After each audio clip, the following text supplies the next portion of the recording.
porte. Idées, opportunités, perspectives. Si tu veux que ton temps ait plus de sens, investis-le dans les gens, pas seulement dans des objets. Les souvenirs qu'on garde, ce sont rarement les choses qu'on a achetées, mais les moments qu'on a vécus avec les autres. Santé, énergie et temps de qualité. On parle beaucoup de gestion du temps, mais très peu de gestion de l'énergie.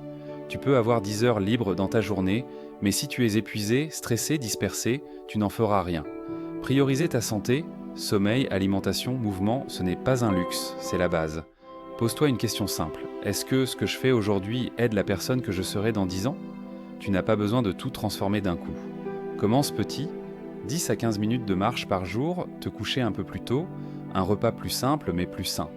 Paradoxalement, prendre du temps pour ta santé te rend beaucoup plus efficace dans tout le reste. Tu récupères ton temps en qualité, pas seulement en quantité. Argent et liberté du temps. L'argent est un outil.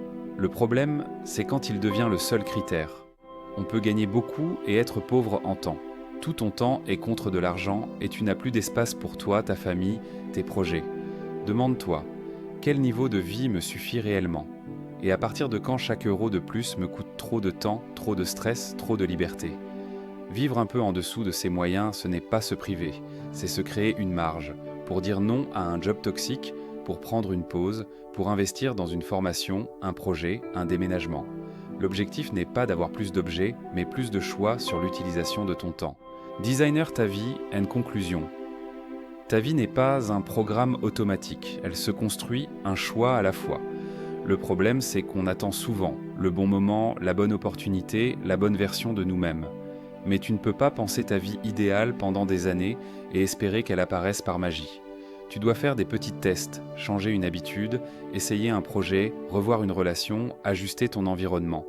Rappelle-toi, tes habitudes deviennent tes jours deviennent tes années deviennent ta vie. Alors au lieu de tout vouloir changer d'un coup, choisis une seule idée de cette vidéo. Oser une nouvelle expérience, clarifier tes 3 priorités, envoyer un message à quelqu'un qui compte, te coucher un peu plus tôt ce soir. Applique-la aujourd'hui. Observe ce que ça change dans une semaine, un mois, un an. Le temps va passer, quoi que tu fasses. La vraie question c'est, est-ce qu'il passe avec toi aux commandes ou en pilote automatique ?